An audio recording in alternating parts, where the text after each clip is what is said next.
So we'll put this on our YouTube channel later today. Okay, let's just give everyone a chance to find the live notification on Facebook.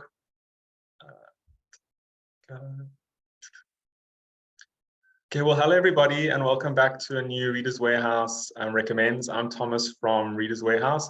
We normally live at 12 o'clock every Monday to talk about books and recommending books to you. Normally how it works is we alternate doing children and adult books every Monday at 12, but today we have a very special guest. We have Tony Park joining us to talk about his latest book called Vendetta. Looks like this. It just arrived in our stores last week. Tony Park has worked as a newspaper reporter, a press secretary, a PR consultant, and a freelance writer. He has also served 34 years in the Australian Army Reserve, including 6 months in Afghanistan in 2022. Tony and his wife, Nicola, divide their time equally between Australia and Southern Africa. He's also the author of over 20 other African novels, and Tony also works with writing many non-fiction books as well. So Tony, thank you so much for taking the time and joining us today. Thanks, Thomas. I really appreciate being here on your program. Thank you for the opportunity. So what I thought of maybe just asking you was, can you tell us a little bit about Vendetta? It features the return of Sannie from Rensburg, which is maybe familiar for other readers of yours. This is her 8th time featuring in a book, and it also features Mia Greenaway back in this novel. So if you were in a bookshop and somebody asked you, tell us a little bit about your book, or why should we read your book, what can you tell us about Vendetta? Yeah, sure. Well, I think, as you mentioned, Sannie van Rensburg and Mia have appeared in a previous book, Blood Trail, which is my second last book from the year before last. But I should stress at the outset, if you haven't read the previous books, it doesn't matter. You could read Vendetta as a standalone book.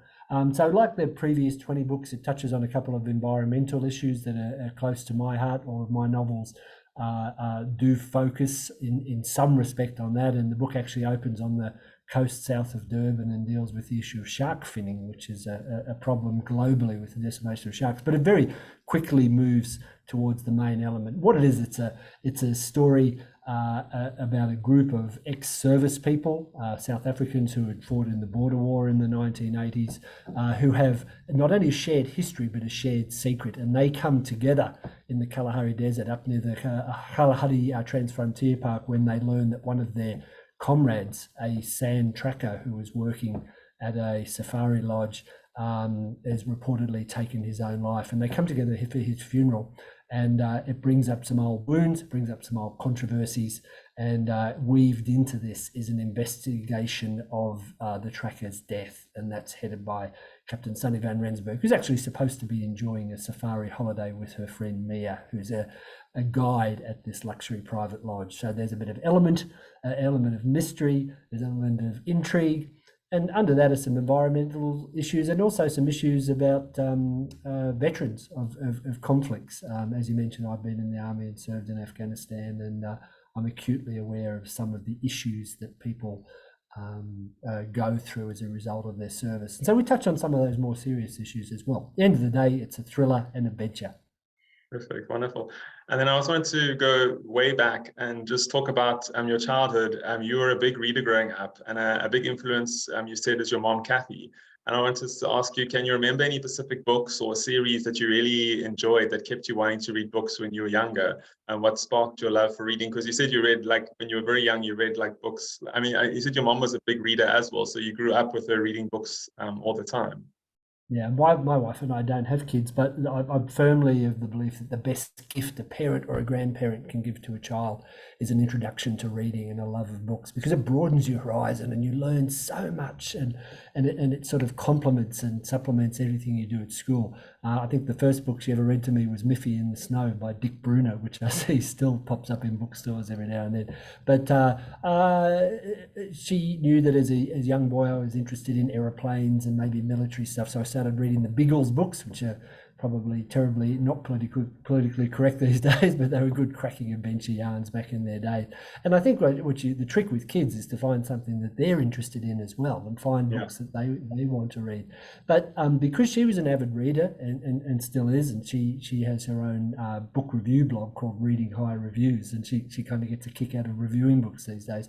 But she's also very widely read, and I think that's something she encouraged in me, is to branch out, to try different stuff. And so I was reading what you could sort of call grown-up books at quite an early age. Nothing too racy or controversial, but she introduced me to James A. Michener's books, and if any of your readers might recall those, these are sweeping sagas set in different countries and different places of the world, from the wild west of America to Hawaii and elsewhere. And reading those Michener novels, I think it probably rubbed off on me, because there was always an element of the natural history of a place that he was writing about. The first book I wrote was a book called Centennial, which is this little town in the kind of the Midwest of the US, but it starts in the prehistoric era, and it looks at the lives of dinosaurs in that town, right through to the Native American cultures and the colonization of America, and looked at quite broad issues while giving you quite a lot of history at the same time. So I think those sorts of novels that my mum introduced me to early on set me up really well, because I was not only enjoying these rollicking good reads, but learning a lot. And I think that's a great way to introduce people to reading. Yeah, it sounds like it. And then what I wanted to say, it almost goes into that question, was, can you tell us a little bit about your author story? Like, how did writing fiction start to being published? Did you write stories in school? And what got you into writing fiction? Yes, I was one of these nerdy little kids that used to write their own little books from the time they could first start writing. And I think that came from a love of reading, because I used to spend a lot of time in the public library. My parents were both working, and so after school, my little brother and I would go to the library, to kill time. And I remember thinking, wouldn't it be cool if this could be your job, to write books? And of course, when you start saying that, and certain adults say, what do you want to do when you grow up? And you say, I want to write a book. They say, well, why don't you get a real job, like be a plumber or an electrician? Or, I own 3 Land Rovers. I wish I'd become a diesel mechanic some days. But anyway, I knew that writing and reading were my passion. And so the only thing in life, to be honest, Thomas, that I ever wanted to do was to write a book. It's not that easy, it takes time. It takes a certain amount of life experience, I think. And I think you have to be able to have the luxury or the ability to carve out enough time to say, okay, I'm going to devote several months maybe to writing a book. And in those several months, I'm going to have to sacrifice something else, whether it's time with family or loved ones or work. I was very lucky, and my wife, Nicola, when I don't know if she got sick of me saying for years that I wanted to write a book, but she agreed with this radical idea I had when I was in my 30s, that I would quit my job. And I was working as a PR consultant, as you mentioned, had a very good job. And she's kind of agreed that it was worth a shot. And so I left work and gave myself 6 months to write a book. Failed. I did finish a manuscript, but it never got published. But I knew it was what I wanted to do, so I stuck with it and carried on. And it was on a trip around Southern Africa, our 3rd trip to Southern Africa, that I wrote another manuscript which got published as a book called Far Horizon, which was my first novel. It came out in 2004. So it was kind of a long time getting there. The first book came out when I turned 40, but I haven't regretted a moment since then. And I think it's one of those things that my author story is about, I guess, following your dream, but knowing that it takes a bit of sacrifice to get there. And it certainly takes the support of other people, in particular my wife. Yeah, I was going to say, you maybe ask your mom if she still has those stories you wrote as a kid. Maybe that could be a children's Tony Park novel coming out one day, a rewrite or something. I'd probably be too embarrassed to say them as well.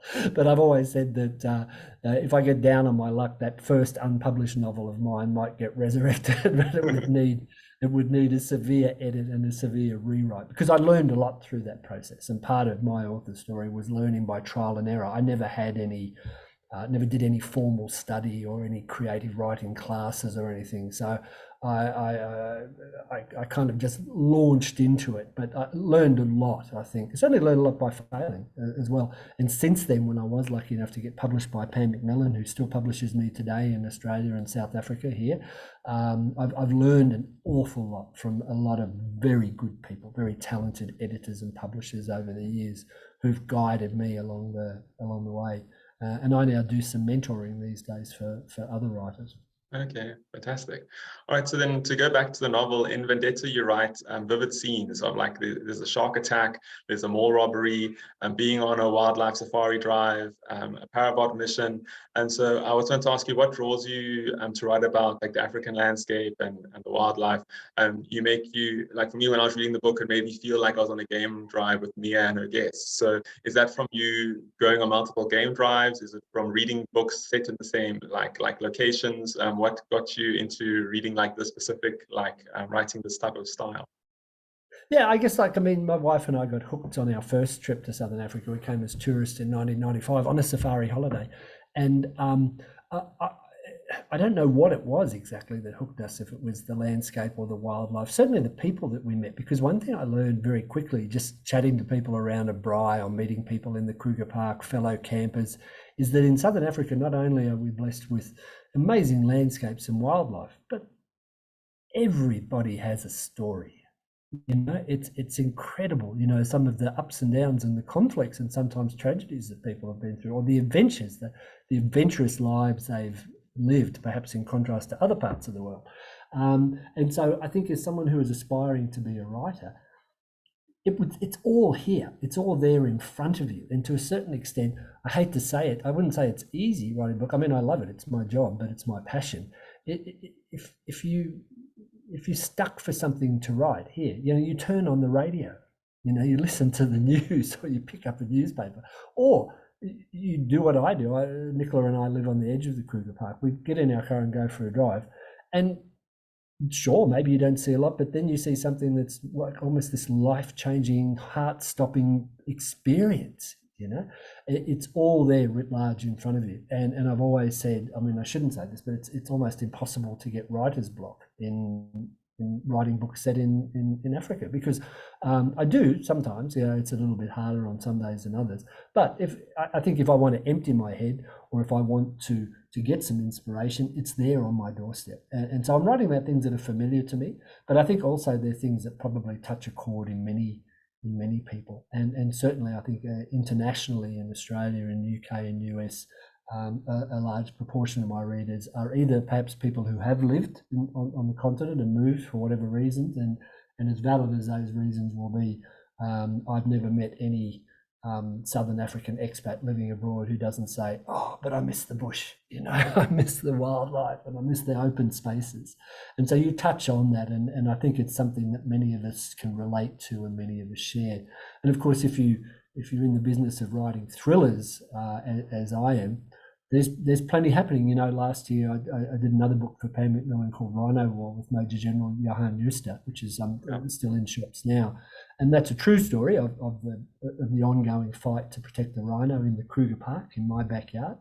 And I've often pointed to that book, saying that if people think any of the crazy action scenes that go on in my book are too far-fetched, they should have a look at Rhino War, because the reality of that struggle is probably more graphic, more dramatic than many of us know, and than any fiction writer could do justice to.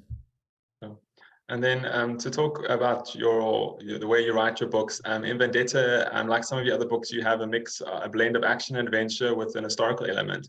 And so I just wanted to ask you, how did you manage those different aspects? Did you write all the historical story first, like the mission? Did you write that whole story? You knew exactly what the mission was what it was going to entail, the historical part, and then like weaved it into the story? Or did you write it like as the book is, like per chapter, like you were in current day, then in the past, and the current day in the past? How did you manage to put all this book together the way it is that it ended up? It's a very good question, and it can be challenging writing in two different time periods in a book. I did another book a few years ago called Ghosts of the Past, which is set in the early 1900s and the present.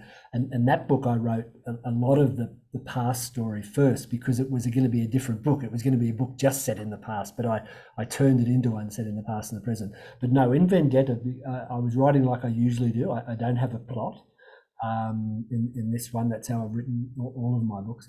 But I knew I wanted to delve into the past a little bit. So the trick is to not spend too much time in one time period, because you want to keep people engaged with the present day story as well as the past story. So I was writing them in parallel. I think when I came to edit it from memory, there was often a bit of moving, cutting and pasting, or a little bit of trimming, because again, you don't want to get too stuck in one part of the story, because readers might forget what's going on in the present. The other thing with this one too, because it's set in reasonably recent history, certainly in living memory in the 1980s, is I made up a certain amount of the action and what was going, but I did rely very heavily in the editing period on the experience of several veterans from the border war conflict to fix stuff up for me. No doubt I've still made mistakes, but as much as I've tried to make that as realistic as possible. And so I had to adjust stuff during the editing period to make it more historically accurate, or as historically accurate as I could. That's always a bit of a challenge when you're writing a historical novel. You, as an author, you just want to bang, keep that action going, keep things happening, but you have to be able to make it as historically accurate as you can as well. So technically, these books, is anything with the historical element, tends to take a little more time and effort and require a little bit of extra help. But basically, in my mind, I had these two stories unfolding as I went along. I didn't know how they were going to end. I didn't know who was going to live and die. I didn't know who the baddie was right until the very end. And if you write without a plot, it's fun and exciting to say, yes, I make it up as I go along, but it can be really, really hard to end. I'm writing one for next year at the moment, and I cannot for the life of me think of the ending. I've written I have to say, what was so nice nice what was so nice about the historical and the current day was that it was so nice, all the links you were making. You know what I mean? That as a reader, you're like, oh wow, this is like so and so, or this is like how they're linked. You know, even in current days, how a lot of the characters were linked, and you didn't realize they were linked until certain parts of the book. And that comes to, I think it's an exploratory process as well too, for people that are interested in writing, because a lot of the textbooks will tell you not only do you have to plot, but you have to have little profiles and dossiers on every one of your characters, and you have to know their whole story. I can't do that. I can't write that way. So introducing the characters in their present guise, and as they were, say, as maybe 19 or 20-year-old soldiers in the past, and even Sannie van Rensburg, my leading lady, we delve into her past a little bit. You're not only introducing them to the reader, but you're kind of forming them in your own mind as the writer, and you're learning a little bit more about them with each scene and how they react to each scene. Because I don't start off knowing who the bad is, or knowing who the good is, or knowing who did what for what reason. So, but you can learn that over time. And that's one of the fun things about writing this way. You kind of move along organically with the character and let the character grow themselves, and maybe let the character change themselves as they go on. Fascinating. And then I wanted to just ask you about, like, when you're starting a book, is it normally the characters that come first, or is it the situation or the topic you want to talk about? When you're thinking of the ideas, do you think, okay, I want to bring a character like Suzanne or Sonia into this book? Like how does your start this work? Is this is a topic you really want to know about, or what inspires you to start a new book when you are going to start a new book? Yeah, that's a really good question. I think it varies from book to book, but generally the thing that's common is I don't start necessarily with a character. I start with a premise or an event. And I thought, a number of people had said to me, write something about the border war, which is a pretty big ask. But then I was also on the coast, as that was where I was. My wife and I bought a house at Pennington on the KZN South Coast, and here is a different landscape for me. And perhaps from my readers, it's not the Kruger Park where we have another house, but here I am. And someone told me about the issue of shark finning, and I thought I could write a book that starts off on the coast. And so I thought I'll write something there, and then it kind of just takes on a life of its own. And so I had these ideas about veterans issues, about the conflict, and overlay that with a bit of an environmental angle. The characters tend to come in later.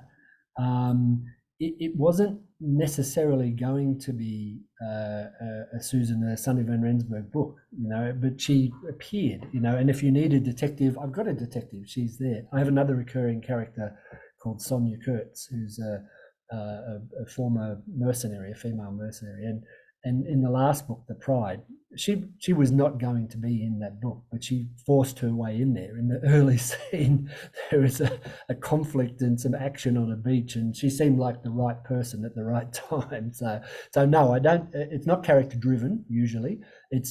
I have an idea or a premise. So the book I'm writing about next year is about pangolins, and I thought that's it. I'll write a book about pangolins, and how and where that comes from.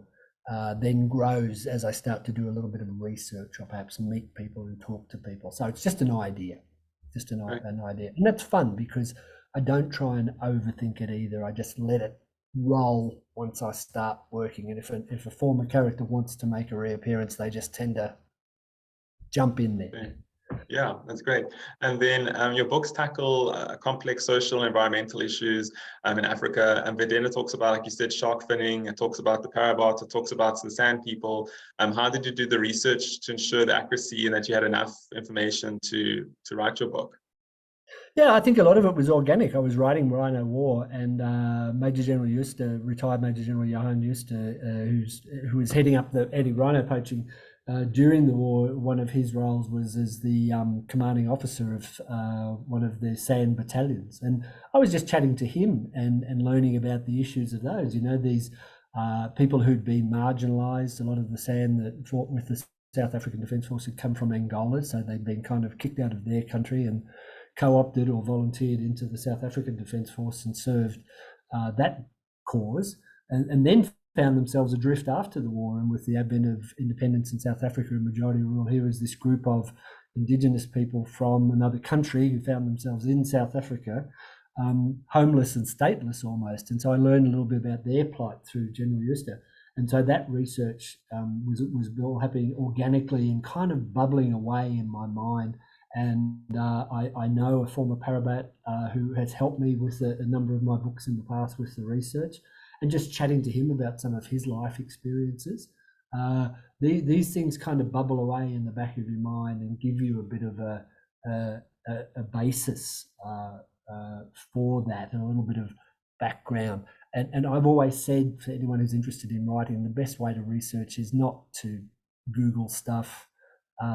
Reading, yes, but people are the best source of stories and research. And when I learned about some of the trials and the troubles that face some of those communities, like the Sand people who are living at Platfontein near Kimberley, away from their traditional hunting lands and their traditional lifestyle, because due to political circumstances and history.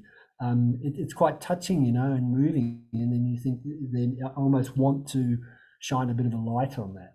And when it comes to veterans issues, it was also interesting talking to a couple of different veterans from the conflict about their personal experiences and personal memories, and that whole controversy over young men being scripted into the fight at the time, and their different views of the war then and now.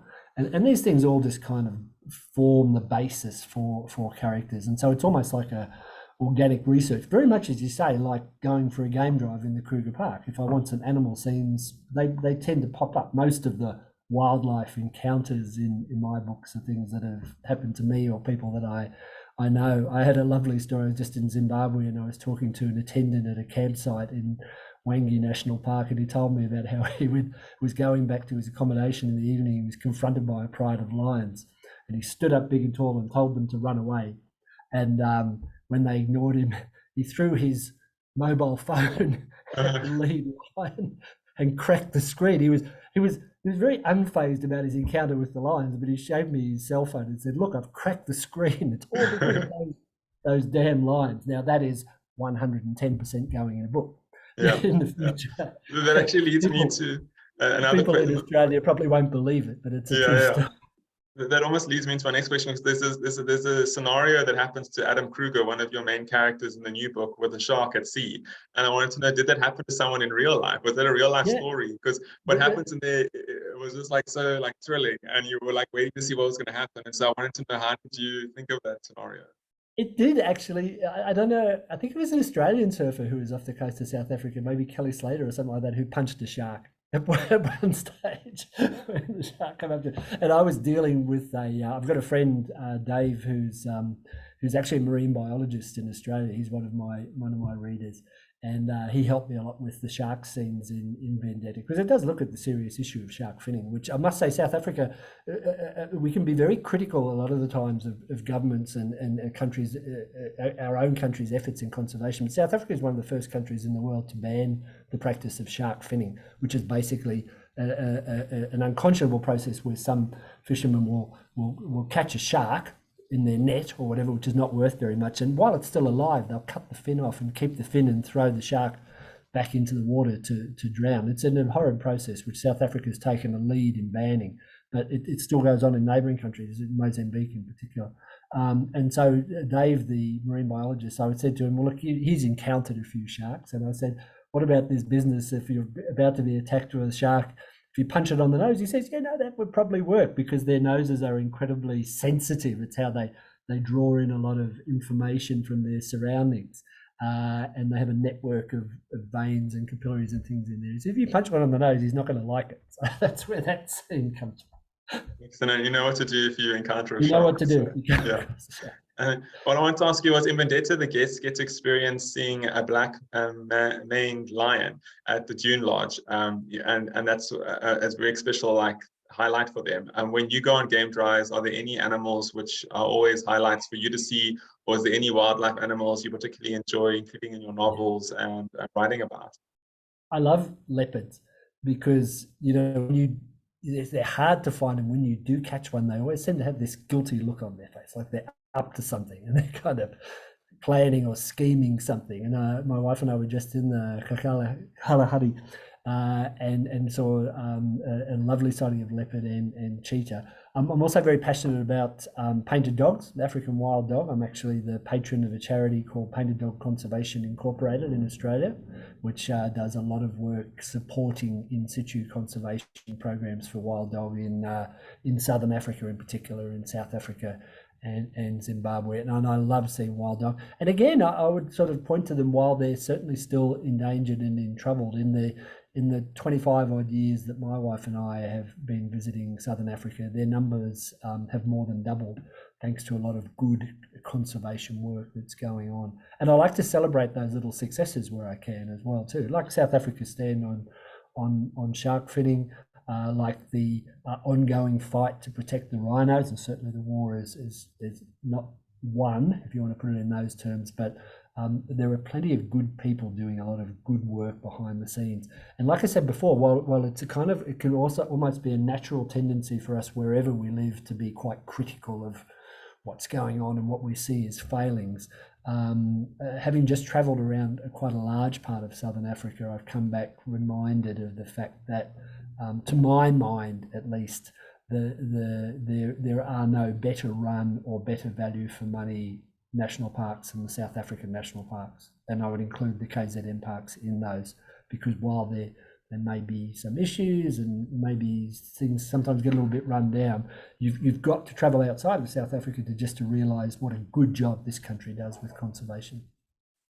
And then the next question I had was, in recent years, we've seen a lot of adaptations happening of books to TV. We've had the Sally Andrews, Recipes of Love and Murder. There's a Dion Meyer and Benny Crystal TV series coming out.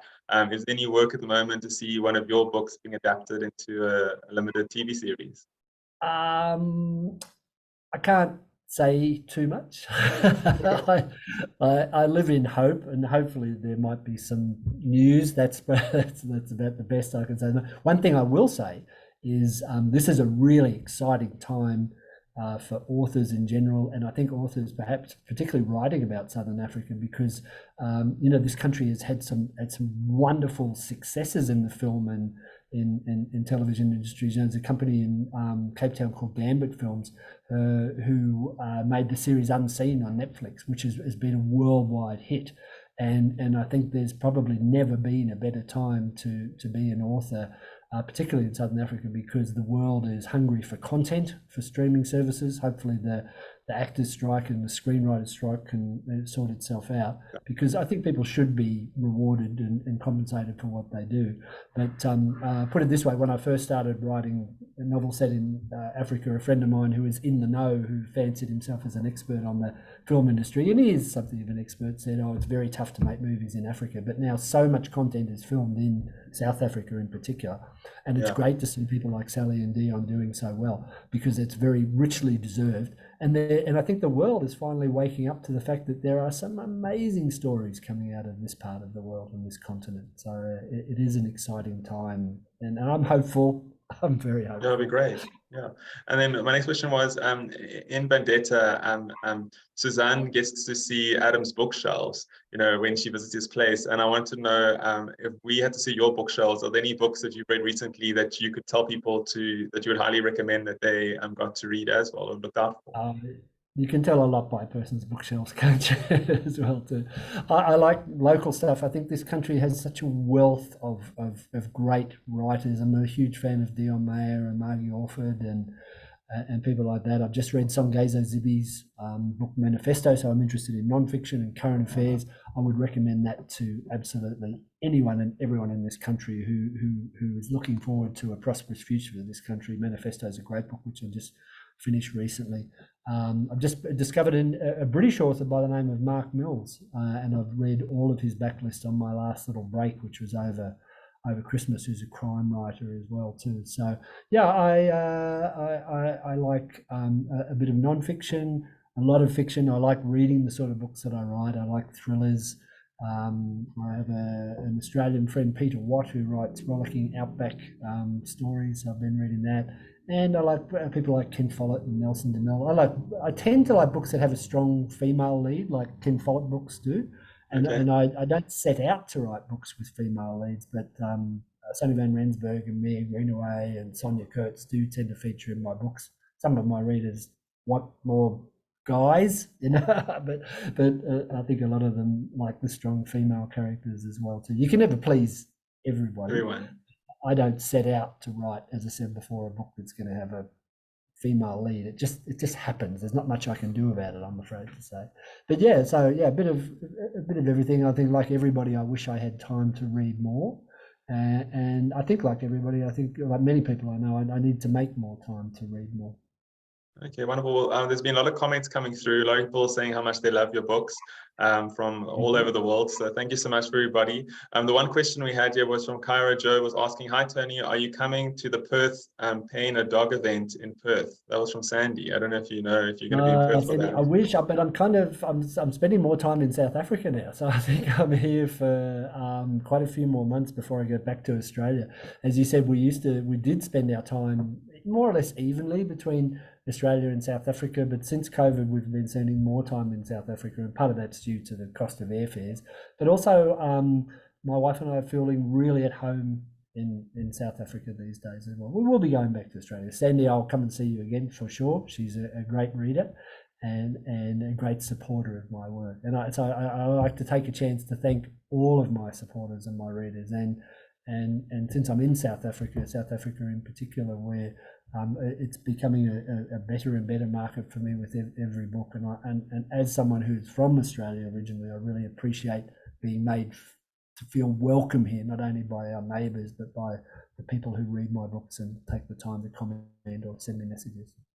Oh, perfect. Well, let me just let everybody know that Tony's signing copies of Vendetta for us. So we're going to be having a link on our website to order a signed copy if you want a signed copy. And then thank you so much, Tony, for the time today and answering our questions about your new book and your writing career.